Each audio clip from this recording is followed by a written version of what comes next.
Bonjour y'all, my name is Brecha and today on Witches and I am answering your questions about the 1920s Wizarding World Convergence in Harry Potter Wizards Unite. Thank you to Niantic and Warner Brothers for providing me this information early so that I can create this video for all of you. Everything I'm going to cover in this video is also in an article on Wizards Unite Hub. In fact, writing the article helped me organize my thoughts for this video. You can find the link to that in the description down below. Also, if you haven't seen it already, I have a short video guide on the inaugural 1920s Wizarding World Convergence, which will be August 18th to August 20th. So you can find that linked up in the card above or the description down below. And before we jump into the FAQs surrounding the 1920s Wizarding World Convergence, check out my room, y'all. This is my childhood bedroom. It is only mine for a few more days, so I figured I should film at least one video in here. What is a 1920s Wizarding World Convergence? That is the official Wizards Unite name for the new events that we're going to have that will release the 1920s Portkey portmanteaus. You will only be able to collect these Portkeys during these events. Will these events always include tasks and rewards? Nope.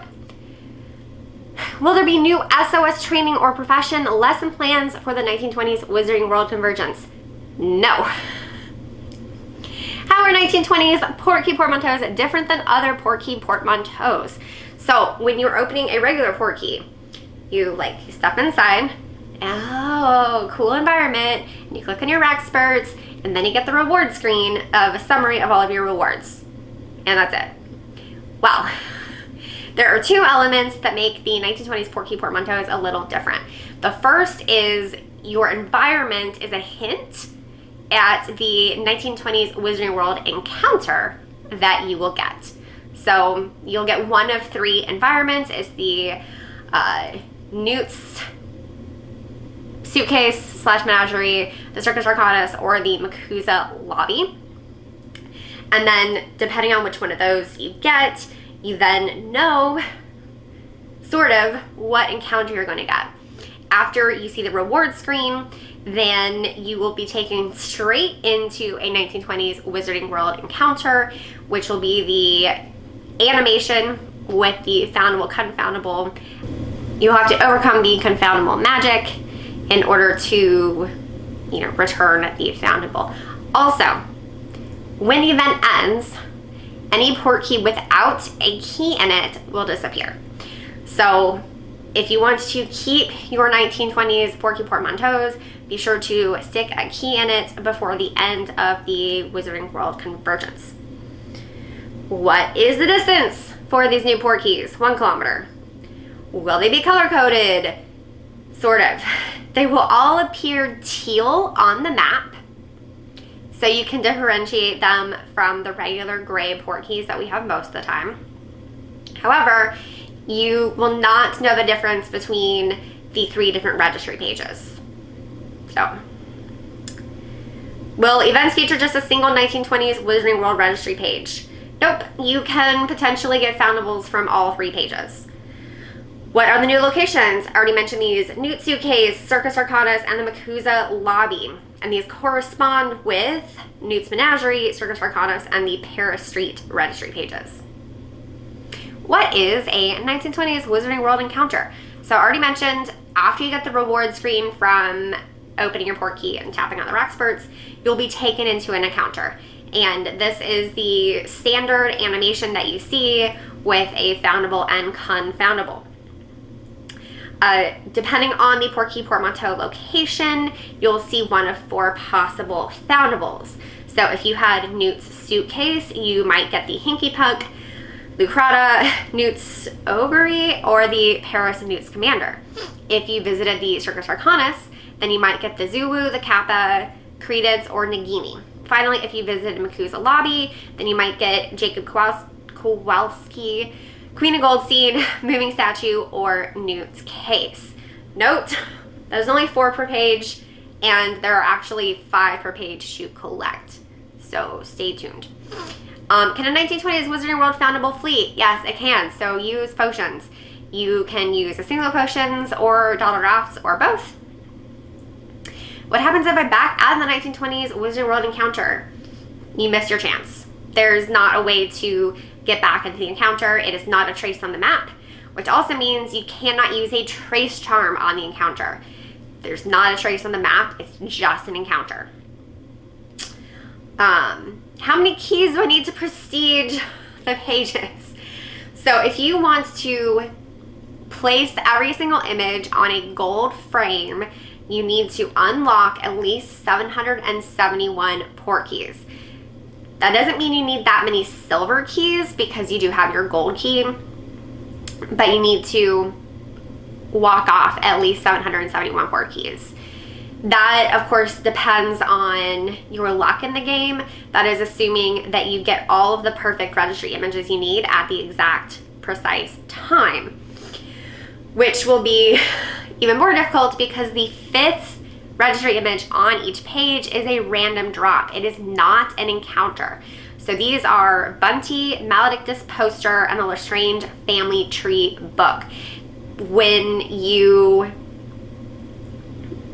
get to the reward screen from the Portkey, you might see one of these, but you might not. And based on the numbers that you need in order to place them on each page, the drop rate will probably be fairly low. What else do I have? How do I collect new registry images? Portkey portmanteaus. That is the only way that you can get them. Are any of the new images available through Wizarding Challenges? Nope. Portkeys only. What is the threat level of the new registry foundables? I don't know. So I am guessing that the threat level is fairly high, you know, the very high severe emergency, but at this point in time I do not know the exact threat level. I will update the article on Wizards Unite Hub as soon as I know what the threat level is of the new registry foundables. Final question, which is not actually on my article on Wizards Unite Hub because I haven't had time to format a table. And that is, what are the rewards for placing an image in the registry? What ministry manuals do you get, and how much family XP do you get? So I'm not going to go over all of these, but I am going to share the low end and the high end. So for placing the easiest foundables, essentially, on a base frame, so this is the Hinky Punk, the Lacrata, and Jacob Kowalski. You get 5 ministry manuals and 25 family XP. That's a base frame. Now, if you place one of those on a gold frame, you get 116 ministry manuals and 150 family XP. So, you know, pretty good.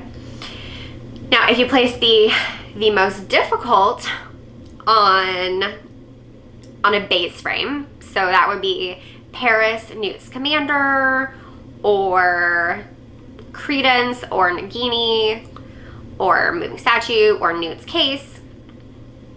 For all of those, you would get 42 ministry manuals placing on a base frame and 100 family XP placing on a base frame. But on a gold frame, it is 964 ministry manuals and 500 family XP, which is a lot. But that also indicates just how difficult it's going to be to place all of those images in the registry.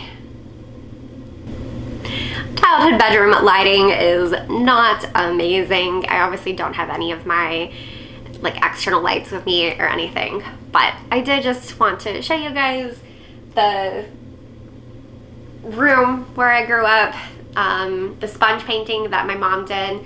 You know, this bedroom was already green when we bought the house, but she knew that I was leaving behind a beautiful pink Mary Engelbright bedroom in California and that I would want a girly bedroom here.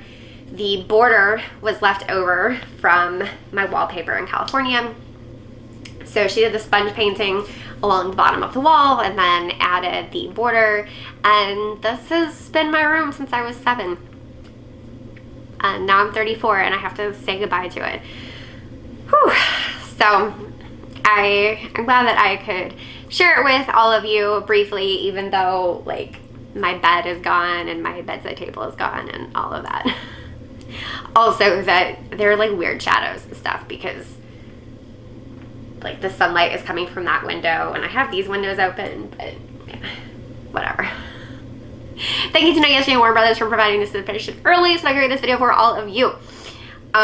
Quick advice in general, now that we know more about how these encounters are going to work, have a stable of potions and dottle drafts on hand for the 1920s Wizarding World encounters. You really do not want one of those encounters to flee. You want to overcome the confoundable magic and return the Foundable to its proper place and time. If you like this video, be sure to give it a big thumbs up and leave a comment down below with any other questions that you might have about the 1920s Wizarding World Convergence. There will be more events, so even if Adventure Sync is not working for you right now, do not despair. You will have other opportunities to get these port keys. If you want more Wizards Unite content, subscribe to my channel. And if you don't mind notifications, ring that notification bell so you always know when I have a new video uploaded here on Witches Unite. Whew, that's about it. Oh, thank you again for your ongoing support. I have received so many kind messages here on YouTube and on Twitter and even on my Ko-fi account. So thank you all of you for being understanding about, you know, this stage in my life and just that I have so much going on right now. But I do enjoy creating Wizards Unite content, and even though I am ridiculously busy and stressed out right now, I didn't want to miss having a new video and article out for this exciting new feature in the game. Anyway, that's it. Once again, thank you so much for watching. Until next time, au revoir, witches.